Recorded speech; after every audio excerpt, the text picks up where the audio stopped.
রবিবার শ্রী শ্রী পাঁচপুতুল মা মনসা পুজো উপলক্ষে সোয়াইয়ে রক্তদান শিবির অনুষ্ঠিত হলো। প্রায় 30 জন রক্তদাতা রক্তদান করেছেন। রক্তদাতাদের পরিবেশ রক্ষার জন্য ফলের চারাগাছ বিতরণ করা হয়েছে। অনুষ্ঠানে উপস্থিত ছিলেন দুর্গাপুর ব্লাড ডোনার কাউন্সিলর সহ-সভাপতি পার্থপ্রতিম গুপ্ত, বর্ধমান হাসপাতাল ব্লাড সেন্টারের ডক্টর সমীর আনসারি, মানকর রক্তদাতা সংঘের অঙ্কন দত্ত, কোটা পঞ্চায়েতের উপপ্রধান আলাউদ্দিন মণ্ডল। সোয়াই থেকে নিজস্ব প্রতিনিধি রিপোর্ট, সুখবর টিভি।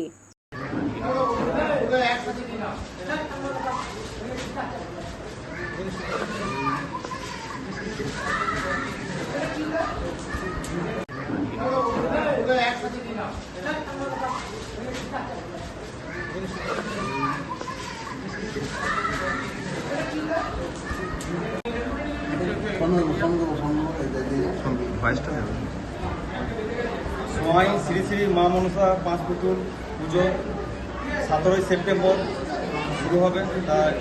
সেই জন্য আমরা একটা ব্লাড ডোনেশনের ক্যাম্প আজকে আয়োজন করেছি। ব্লাড ডোনেশন ক্যাম্প আমরা আয়োজন করলাম মানুষের জীবন বাঁচানোর জন্য, যেমন মানুষের পাশে থাকা প্রয়োজন। হ্যাঁ, সেই জন্য আমরা একটা ব্লাড ডোনেশন ক্যাম্প আয়োজন করেছি।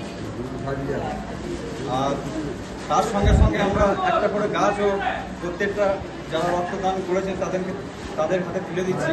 কারণ মানুষের পাশে থাকার জন্য যেমন প্রয়োজন, তেমনি গাছেরও প্রয়োজন। হ্যাঁ, তা গাছ দান মহাদান, রক্তদান যেমন মানুষের জীবন বাঁচে একটা মহাদান, তেমনি গাছেরও একটা মহাদান। সেই জন্য আমরা প্রত্যেকটা গাছে তুলে দিচ্ছি।